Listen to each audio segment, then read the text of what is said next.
할렐루야. 언제나 우리를 사랑하시고 우리에게 충만하게 은혜 허락하신 하나님을 찬양합니다.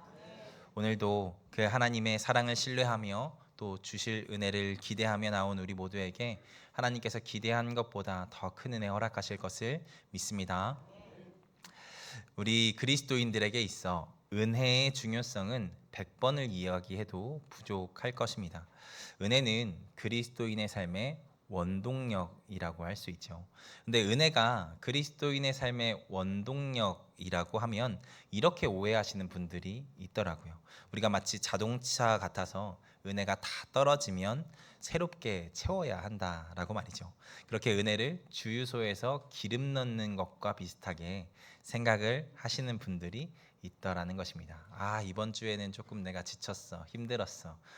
그러니까 빨리 예배 드리러 가서 은혜를 좀 충전하고 가서 또 세상 가운데서 능력 있게 살아야지, 이렇게 생각을 하시는 경우들이 있더라는 것이죠. 여러분, 그런데 사실 우리는 이미 큰 은혜를 받은 자들인 줄 믿습니다. 갚을 수 없을 정도의 큰 은혜를 받은 자들이죠. 원래 우리가 죽어 마땅한 자들이잖아요. 멸망으로 가던 자들이 우리이지 않습니까? 존재할 수 없는 존재가 우리였다라는 것입니다. 그런데 그런 우리를 하나님께서 사망에서 생명으로 옮기셨습니다. 그렇게 큰 은혜를 받은 것이 우리라는 것이죠. 그렇기에 은혜는 고갈돼서 충전해야 하는 것이 아니라 이미 우리에게 있는 것입니다. 다만 그것이 우리에게 너무 당연한 것이 되었거나 아니면 큰 은혜를 우리가 어느새 잊고 있거나 하는 그 문제 때문에 우리가 은혜의 부족함에 대해서 생각을 하게 되는 것이죠. 그러니까 우리가 살아갈 힘으로써의 은혜를 얻으려면 뭐 없는 것을 어디서 만들어서 채우려고 하는 것이 아니라 이미 충분히 받은 그 은혜를 우리 안에서 새롭게 하는 것, 우리가 받은 은혜가 이렇게나 큰 은혜였다라는 것을 다시 한번 마음에 새기고, 그리고 또 다시 한번 체험하게 되는 것, 그것이 우리에게 새로운 힘이 되어주는 은혜가 된다라는 것이죠. 제가 왜 이런 이야기를 하냐면, 사실 교회에서 이 정도 다니셨으면 교회에서 선포되는 설교들, 그리고 웬만한 이야기들은 다 아실 만큼 아시잖아요.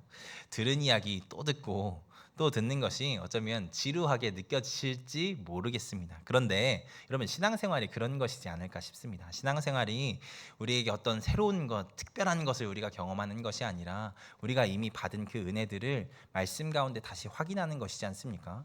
우리가 이런 큰 은혜로 구원을 받았구나, 우리가 이런 큰 은혜로 사랑을 받았구나, 우리가 그렇게 확인하고 깨달아가는 것이 우리의 신앙생활의 시간들이지 않을까 싶습니다. 그리고 또 우리가 그것을 잊고 살았구나라는 것을 돌아보게 되는 것이 신앙생활이겠죠. 오늘은 어쩌면 많이 들은 이야기일 수 있는 우리가 받은 은혜에 대한 이야기를 나누어 보려고 합니다. 방금 이야기한 우리를 존재할 수 있게 한 은혜에 대한 말씀이죠. 잘 아시는 말씀일 테지만 오늘 말씀을 통해 이 자격 없고 죽어 마땅한 멸망으로 가는 것이 당연했던 우리가 어떤 은혜를 받았었는지, 또 하나님이 우리를 어떤 사랑으로 사랑하셨는지 그 은혜를 다시 한번 깊이 묵상하게 되는 시간 되기를 소망합니다. 그래서 이미 우리에게 충만하게 충분하게 주신 그 은혜가 이런 것이었구나, 다시 한번 깨닫게 되고 새롭게 되어지는 은혜가 우리 가운데 있기를 소망합니다. 여러분, 그러려면 여기에서부터 시작해야 됩니다. 우리가 지난주에 나누었던 것처럼 우리가 모두가 죄인이라는 건 말입니다. 제가 이번 주에 말씀을 준비하며 카일 아일드먼의 은혜가 더 크다라는 책을 다시 꺼내 읽어보는데 이 문장이 저에게 꽂혀서 계속 잊혀지지가 않았습니다. 이 저자가 한 말은 아니고 어떤 목사님께서 SNS에 쓴 글을 이 저자가 그 책에 인용해 놓은 것인데요. 제가 이걸 읽어드리겠습니다. 만일 당신이 아는 가장 큰 죄인이 당신 자신이 아니라면 당신은 아직 자신을 잘 모르는 것입니다. 제가 한 번 더 읽어드리겠습니다. 만일 당신이 아는 가장 큰 죄인이 당신 자신이 아니라면 당신은 아직 자신을 잘 모르는 것입니다. 여러분, 이 말이 쉽게 인정이 되십니까? 모르겠습니다. 여기에 계신 분들은 다들 은혜가 충만하시고 사도 바울과 같은 믿음을 가지고 계신 분들이라서 이것이 다 믿음으로 고백되어지시는지는 모르겠지만 저는 바로 응답하지 못하겠더라고요. 왜냐하면 저 사람보다는 내가 좀 나은 것 같은데, 저 TV에 나온 저 나쁜 사람들보다는 그래도 내가 좀 낫지 않나? 오늘 말씀에서 나눌 그 아담보다야 내가 조금은 더 낫지 않을까? 내가 만약에 첫 인류였으면 선악과 내가 안 떠먹었을 텐데 뭐 이런 생각들을 하게 되더라는 것이죠. 그런데 여러분, 우리 바울 선생님께서 디모데전서 1장 16절 말미에 이런 고백을 하셨더라고요. 죄인 중에 내가 괴수라. 죄인 중에 내가 괴수라. 신약 성경의 절반을 쓰고 수많은 교회를 세웠던 바울이 자기 자신이 어떤 사람이래요?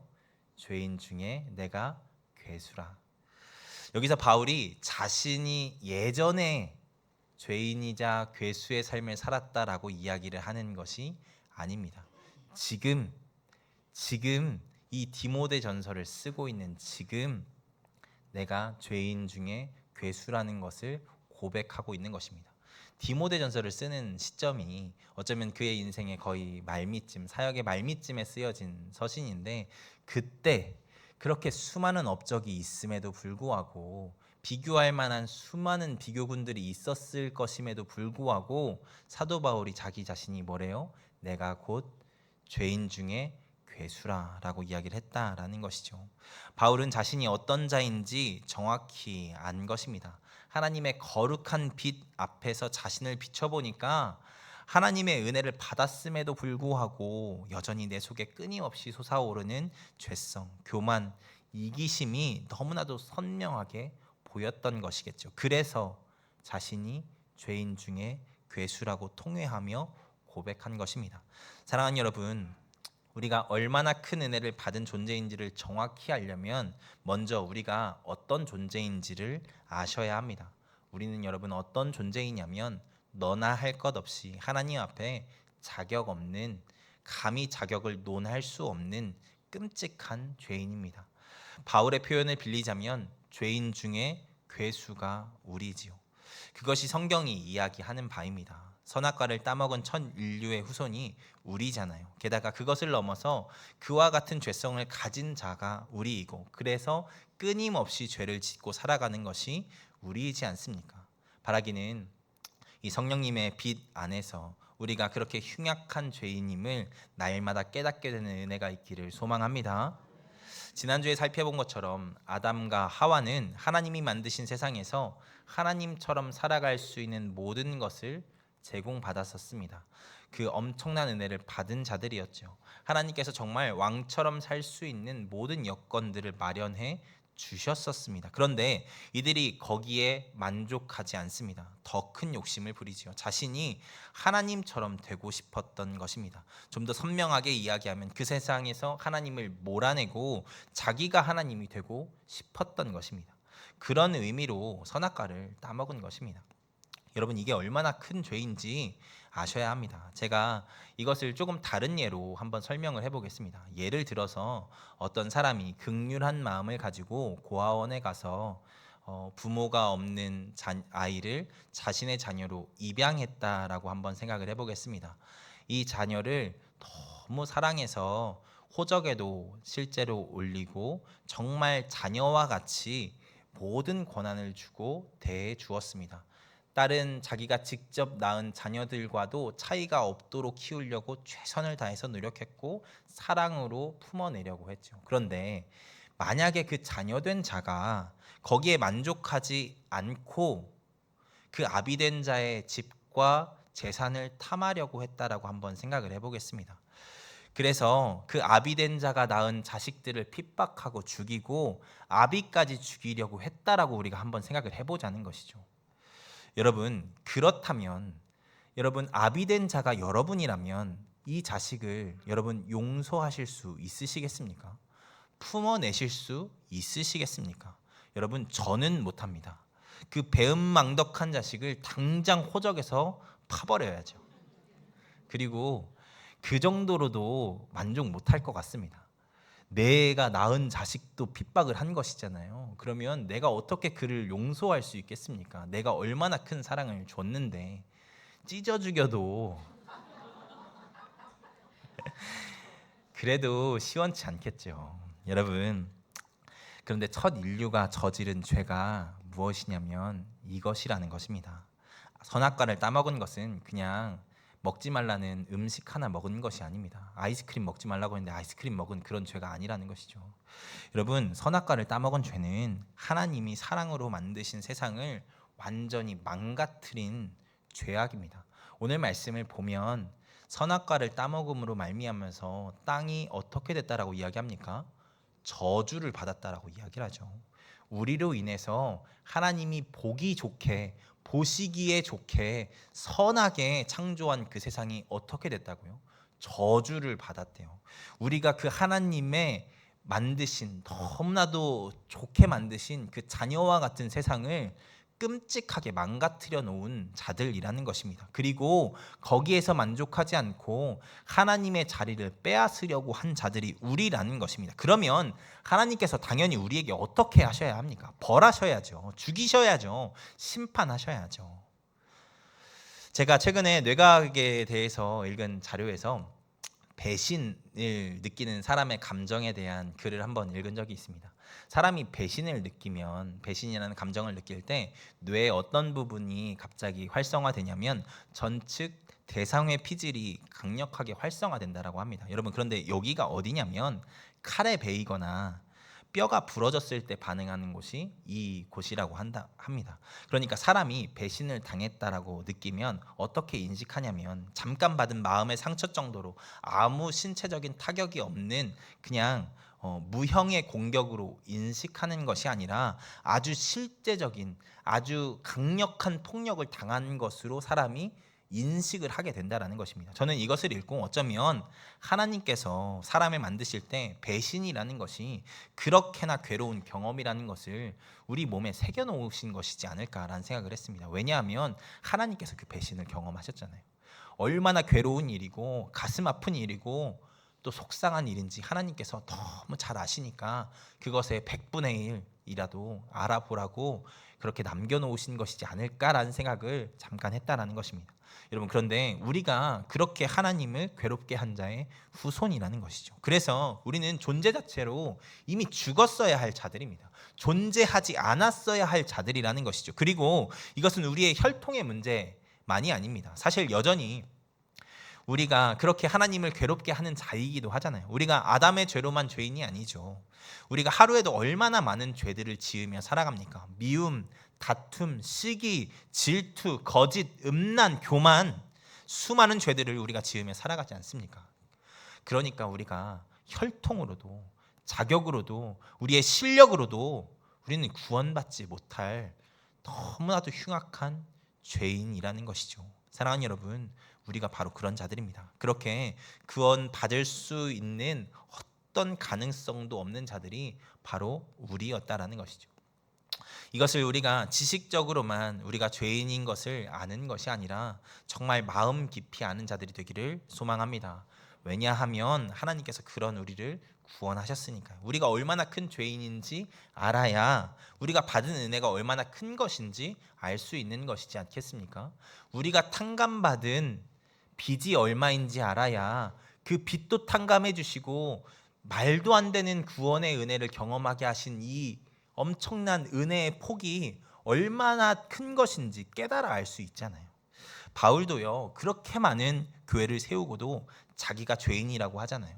죄인도 아니고 괴수라고 하잖아요. 날마다 자신이 얼마나 부끄러운 죄인인지 알아갔다라는 것이죠. 여러분, 그래야 고린도전서 15장 10절의 고백도 할 수 있는 것입니다.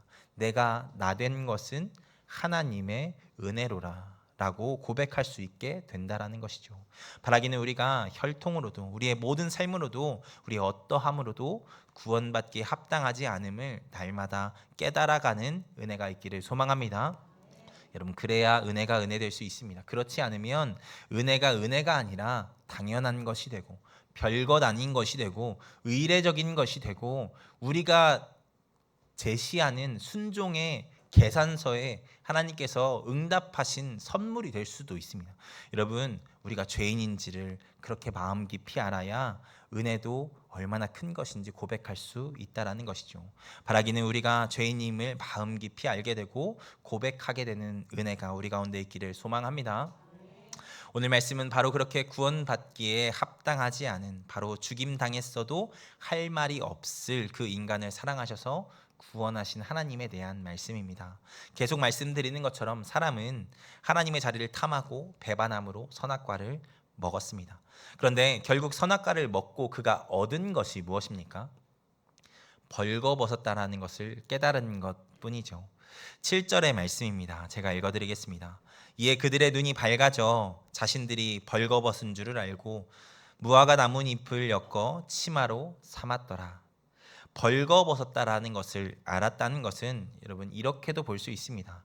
하나님처럼 될 것을 기대하고 선악과를 베어 물었는데 결국 그 일로 하나님과의 관계가 단절되었음을, 그리고 그렇게 하나님과의 관계가 단절되어 버리면 우리는 결국 아무것도 아닌 존재가 되는 것을, 그 하나님의 보호하심 안에 있지 않으면, 하나님과 동행하지 않으면 벌거벗은 것처럼 초라하기, 연약하기, 짝이 없는 존재라는 것을 스스로 자각하고 발견하게 되었다라는 것입니다.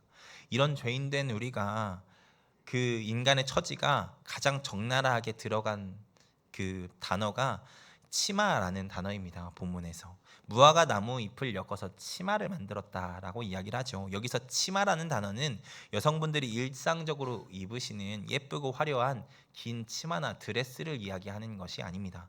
여기서 치마는 히브리어로 하고르라고 하는데, 이것은 옷이라기보다는 겨우 허리 주변이나 엉덩이만 간신히 가리는 짧은 가리개 띠로 번역되어지는 단어입니다. 정말 비참한 모습이지 않습니까? 하나님처럼 되겠다던 반역자들이 조금만 시간이 가도 누렇게 말라 비틀어질 나뭇잎 몇 장으로 엉덩이나 가린 채 나무 뒤에 숨어서 벌벌 떨고 있는 것이 그 사람의 현 주소였다라는 것입니다. 이게 무슨 꼴입니까? 처참하다 못해 비참하기까지 한 모습이죠.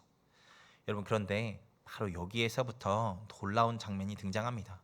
하나님께서 그런 사람을 당장에 죽이실 수 있으심에도 죽이지 않으시고 찾아오시지 않습니까? 8절과 9절에서 하나님께서 동산을 거니시며 그들을 찾고 부르셨다라고 말씀은 기록하고 있습니다. 여기서 거니시다라는 동사의 문법을 잘 살펴보면 잠깐 한번 지나쳐 가신 것이 아니라 계속해서 거니고 계셨다. 계속해서 아담과 하와를 부르시며 찾으시며 그 동산을 왔다 갔다 하고 계셨다. 그러면서 아담아, 아담아, 내가 어디 있느냐? 아담아, 아담아, 네가 왜 거기 있느냐? 물으셨다라는 것이죠. 하나님께서 그 간절한 마음으로 그들을 찾고 계셨음을 이 말씀은 이렇게 표현하고 있는 것입니다. 이것은 그들이 어디에 있는지 하나님께서 모르셔서 물으신 물음이 아닙니다. 하나님의 자녀, 하나님의 형상으로 창조된 존귀한 너희가 왜 거기 있냐? 라는 안타까운 물음을 하나님께서 하고 계시는 것이죠. 하나님은 반역을 저지른 우리도 사랑하셔서 찾고 계신 하나님이십니다. 그리고 구하고 싶어 하시는 분이 우리 하나님이시라는 것이죠. 여러분, 역사적으로 반역은 가장 큰 벌을 받는 죄였습니다. 죽어도 곱게 죽을 수 없는 것이 반역죄였고, 죽어서도 모욕을 당하고 형을 당하는 것이 반역죄였습니다. 그런데 하나님은 죄를 묻지 않으시고 도리어 그들을 향한 안타까운 마음으로 그들을 찾고 계셨다라는 것이죠. 그리고 거기에서 그치는 것이 아니라 오늘 말씀 21절을 보면 그들에게 무엇을 지어 입히셨다라고 이야기를 합니까? 가죽 옷을 지어 입히셨다라고 이야기하죠. 간신히 엉덩이나 허리밖에 가리지 못했던 그 말라 비틀어질 무화과 나뭇잎으로 엮은 그 띠를 걷어가시고 가죽 옷을 입히셨대요. 이것도 원문으로 보면 하나님께서 직접 그 무화과 치마를 벗기시고 가죽 옷을 입혀주셨다는 것을 알 수 있습니다. 뭐가 이쁘다고, 뭘 그렇게 잘했다고 하나님께서 우리에게 이렇게 하시는 것입니까? 여러분, 더 놀라운 것은 이 가죽 옷에 담긴 의미입니다. 많은 성경을 연구한 학자들이 이 가죽 옷이 단순히 우리의 몸을 지켜주는 옷이 아니라 더 큰 의미를 담고 있다라고 이야기를 합니다. 여러분, 가죽 옷을 지으려면 어떻게 해야 합니까? 동물이 죽어야겠죠. 하나님께서 사람의 죄를 대신할 그 대속의 제물을 손수 준비하시고 잡으셨다라는 것입니다. 우리가 받았어야 할 심판을 그 동물이 대신 받게 하시고 우리를 죽음에서 건지셔서 구원하셨다라는 것입니다. 그리고 그 가죽으로 인간에게 옷을 지어 입혀 주셨다라는 것입니다. 이게 너무나도 놀라운 것은 그 범죄, 사람의 죄를 가장 직접적으로 당한 분이 하나님이신데 그 하나님이 우리를 어떻게든 살려보시겠다고 동물을 잡으셨다라는 것에서 너무나도 큰 은혜이자 하나님의 사랑을 발견할 수 있는 지점이라는 것이죠. 그래서 가죽옷을 입혀주셨다라는 것은 그냥 단순히 우리의 몸을 보호할 옷을 지어 입혀주셨다라는 것이 아니라 우리의 수치, 우리가 죽었어야 할 죄, 그것을 하나님께서 은혜로 덮어주셨다, 용서해 주셨다라는 것을 이 가죽옷을 지어 입히셨다라는 문구를 통해서 우리에게 설명하고 있다라는 것이죠. 여러분, 이것이 얼마나 큰 은혜입니까? 앞서 제가 예로 들었던 것을 조금 더 이어서 설명을 해볼까요? 그 입양한 자녀가 아비가 되어준 자에게 그 정도로 범죄를 했으니 당연히 법의 심판을 받았겠죠. 법의 심판을 받고 교도소에 들어가서 사형을 언도받았다라고 우리가 한번 생각을 해보겠습니다. 그런데 그 아비 속도 좋지, 그 아들, 그 배신한 그 입양한 그 자녀를 구해 보겠다고 탄원서를 쓰고 그리고 용서해 달라고 간구하고 찾아가서 결국에는 용서를 받아냈다라는 것입니다. 그리고 출소한 그 아들을 다시 품어서 자기 자녀로 삼았다라고 한번 생각을 해보자는 것이죠. 여러분, 이것으로 감히 하나님의 사랑의 자국이나마 설명이 될 수 있을지 모르겠습니다. 그런데 하나님께서 지금 그렇게 일하고 계시다는 것입니다. 죽어 마땅한 죄인을 애타게 찾아 부르시고 그 허름하고 아무 보호도 되지 않는 옷을 벗기시고 가죽 옷을 입히실 뿐 아니라 그의 죄를 대신해서 대속의 제사를 드려주셨다라는 것이 성경이 이야기하는 하나님, 그 하나님의 사랑이라는 것이죠. 여러분, 하나님께서 왜 이렇게 행하시는 것입니까? 왜 하나님께서 이런 말도 안 되는 일을, 상식적으로 도저히 설명이 되지 않는 일을 하시는 것입니까? 이것은 하나님이 우리를 사랑하신다라는 말 말고는 다른 어떤 말로도 설명할 수 없는 것 같습니다. 하나님이 우리를 그렇게 사랑하신다. 사랑하는 여러분, 우리는 그런 은혜를 받은 자들인 줄 믿습니다. 죽어 마땅한 죄인인데 심지어 우리가 범죄한 대상이 하나님이신데 그 죄로 가장 큰 피해를 입으시고 가장 큰 상처를 받으신 분이 하나님이신데 하나님께서 도리어 우리를 살리시기 위해 대속의 제사를 드리셨다. 이것이 무슨 말로, 어떤 논리로 설명할 수 있는 것이겠습니까?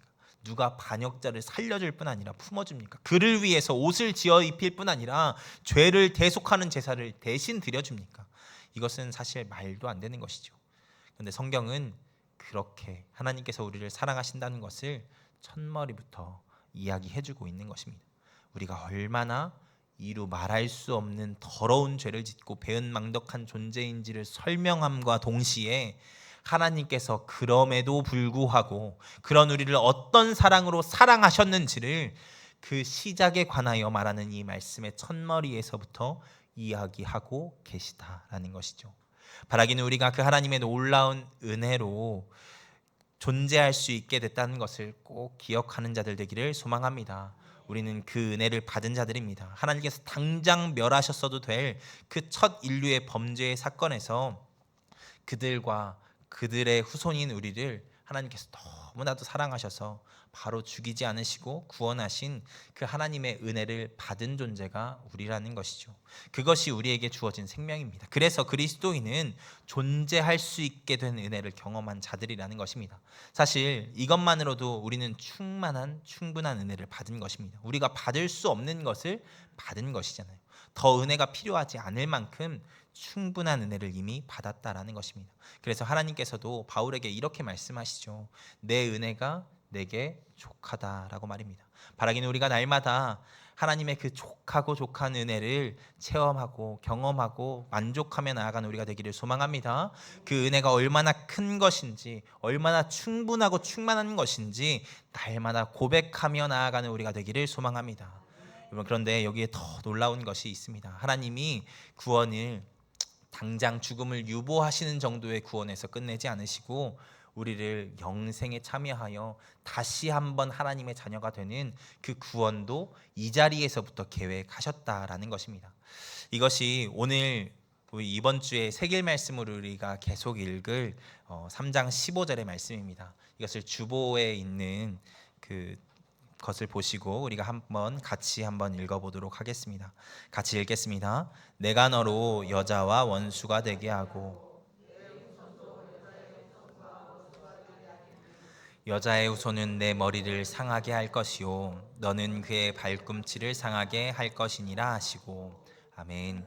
여기서 하나님은 여자의 후손과 뱀의 후손이 원수가 되게 하겠다라고 이야기를 하시죠. 특별히 이 말씀에서 여자라고 번역된 히브리어가 복수로 기록되지 않고 단수로 기록되었다라는 것에 주목하셔야 합니다. 복수로 기록되었다라면 이것은 단지 그냥 아담 이후로 하와와 같은 여자들에게서 태어날 인류와 뱀이 원수가 된다라는 해석으로 우리가 해석할 수 있겠죠. 그런데 이 말씀에서 성경은 여자를 단수로 기록합니다. 그러니까 이 말씀에서의 여자의 후손은 그 한 여자, 동정녀 마리아에게서 나실 예수님을 가리키고 있다는 것으로 볼 수 있다는 것이죠. 그러니까 이 말씀이 무엇이냐면 하나님께서 예수님을 이 땅에 보내실 것이고 그 예수님을 통해 뱀으로 대표되어지는 사단의 권세를 짓밟고 깨뜨리셔서 우리를 구원하시겠다라는 말씀을 여기에서 하고 계시는 것입니다. 뱀의 후손이 여자의 후손의 발꿈치를 상하게 하는 것처럼 십자가의 고통을 예수님께서 당하시겠지만 그것도 깨뜨리시고 이기시고 결국에는 그 사단인 뱀의 머리를 짓밟고 깨뜨리셔서 그 죄의 권세를 깨뜨리시고 우리를 구원하실 것이라고 여기에서부터 예견하고 있으시다라는 것이죠. 그래서 많은 선배 그리스도인들이 창세기 3장 15절의 말씀을 원복음, 첫 번째 복음이라고 이야기하기도 합니다. 이렇게 하나님은 첫 인류의 배반의 현장에서 그들을 구원하실 뿐 아니라 죄와 죽음의 영원한 저주에서 우리를 구원하실 계획을 선언하셨다라는 것입니다. 그리고 우리는 바로 그 은혜를 받은 자들이죠. 첫 인류와 또 그의 후손인 우리는 가죽 옷을 지어 입혀주시는 그 하나님의 은혜로 죽음이 유보되는 구원을 먼저 받았습니다. 그런데 하나님께서 거기에서 멈추지 않으시고 우리가 결국에는 죽음이 유보되었지만 죽음을 경험하는 삶을 살아가잖아요. 그런데 그 죽음도 이기고 영생을 허락하셔서 하나님의 자녀가 되는 권세를 예수님을 통해서 주실 것이라는 것을 여기에서부터 예언하시고 예비하고 계시다라는 것입니다. 이 자격 없는 우리를 그렇게 구원해 내시겠다라고 하나님께서 여기에서 선포하고 계시는 것이죠. 하나뿐인 아들 독생자를 우리에게 주실 것을 이 창세기에서부터 사람이 범죄하여 하나님을 배반한 그 현장에서부터 예언하셨다라는 것입니다. 그만큼 우리를 사랑하시는 분이 하나님이시다. 그래서 우리는 그 은혜로 말미암아 존재할 수 있게 되고 또 그 은혜로 또 살아갈 수 있는 자가 된 줄 믿습니다. 우리가 받은 은혜가 그런 큰 은혜인 줄 믿습니다.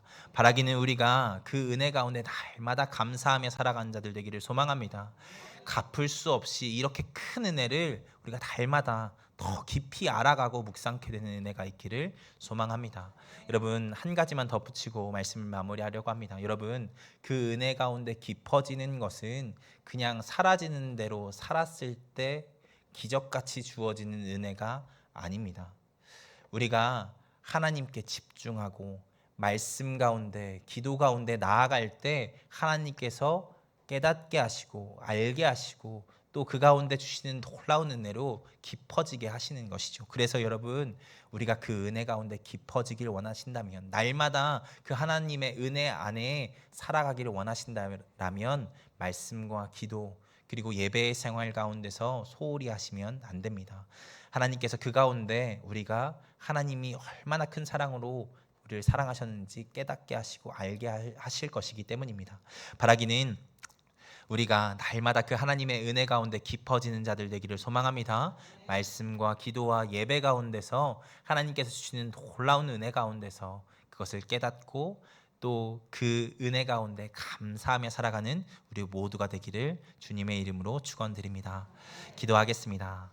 전능하신 하나님,